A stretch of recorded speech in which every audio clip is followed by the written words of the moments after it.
റോമ 5:8 നാം പാപികളായിരിക്കെ ക്രിസ്തു നമുക്ക് വേണ്ടി മരിച്ചു. അങ്ങനെ നമ്മോടുള്ള തൻ്റെ സ്നേഹം ദൈവം പ്രകടമാക്കിയിരിക്കുന്നു. നമ്മൾ പാപികളായിരിക്കെ ക്രിസ്തു നമുക്ക് വേണ്ടി മരിച്ചു. അങ്ങനെ നമ്മോടുള്ള തൻ്റെ സ്നേഹം ദൈവം പ്രകടമാക്കി.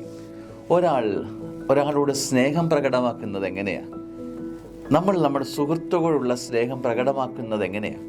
ഒരമ്മ തൻ്റെ കുഞ്ഞിനോടുള്ള സ്നേഹം പ്രകടമാക്കുന്നത് എങ്ങനെയാണ്?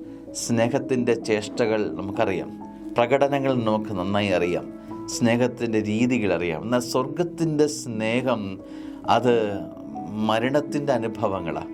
അതായത് നനയുന്ന അനുഭവങ്ങൾ ജീവിതത്തിലേക്ക് വരികയാണ്, ചോരയുടെ അനുഭവങ്ങൾ ജീവിതത്തിലേക്ക് വരിക. മരണം പോലും തന്ന് നിന്നെ സ്നേഹിക്കാൻ കർത്താവുണ്ട്. ജീവൻ പൊടിച്ചാലും മറ്റാരും നിന്നെ സ്നേഹിക്കില്ല. ജീവൻ്റെ പ്രശ്നം വരുമ്പോൾ, മരണത്തിൻ്റെ അഭിമുഖം ആയി നീ നിൽക്കേണ്ടി വരുമ്പോൾ ഒരു പക്ഷേ ഒരു പതറിച്ച് വരാം. ക്രിസ്തു പറയുകയാണ്, നിന്നെ സ്നേഹിച്ചത് ഒരാൾ മരിച്ചാണ് നിന്നെ സ്നേഹിച്ചത്, ജീവൻ തന്നാണ് നിന്നെ സ്നേഹിച്ചത്. മരണം പോയാലും നീ ജീവിച്ചിരിക്കണമെന്ന് സ്വർഗത്തിനെന്തോ നിർബന്ധ ബുദ്ധിയുള്ളതുപോലെ അങ്ങനെ നിന്നെ സ്നേഹിച്ചു. സ്വർഗം അങ്ങനെയാണ് സ്നേഹിക്കുന്നത്. നമ്മുടെ സ്നേഹത്തിൻ്റെയൊക്കെ പ്രത്യേകത എന്താണ്? ഒരു ലൈൻ നമ്മൾ വെച്ചിട്ടുണ്ട്. വേദനയൊന്നും അനുഭവിക്കാതെ, നമുക്കൊന്നും പോറൽ വരാതെയാണ് നമ്മളുടെ സ്നേഹം. എന്നാൽ പകുത്തു കൊടുക്കുന്ന സ്നേഹത്തിൻ്റെ പ്രത്യേകത അതാണ്. മുറിവനുഭവങ്ങൾ ഏറ്റെടുത്ത് സ്നേഹിക്കുന്നതിനെയാണ് ക്രിസ്തു സ്നേഹമെന്ന് പറയുന്നത്.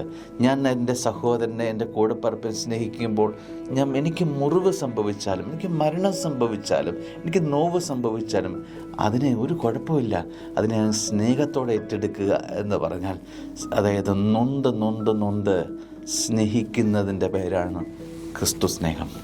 ഈ പ്രഭാതം അങ്ങനെ ഒരു സ്നേഹാനുഭവത്തെക്കുറിച്ച് ധ്യാനിക്കാം. ദൈവം അനുഗ്രഹിക്കട്ടെ. ആമേൻ.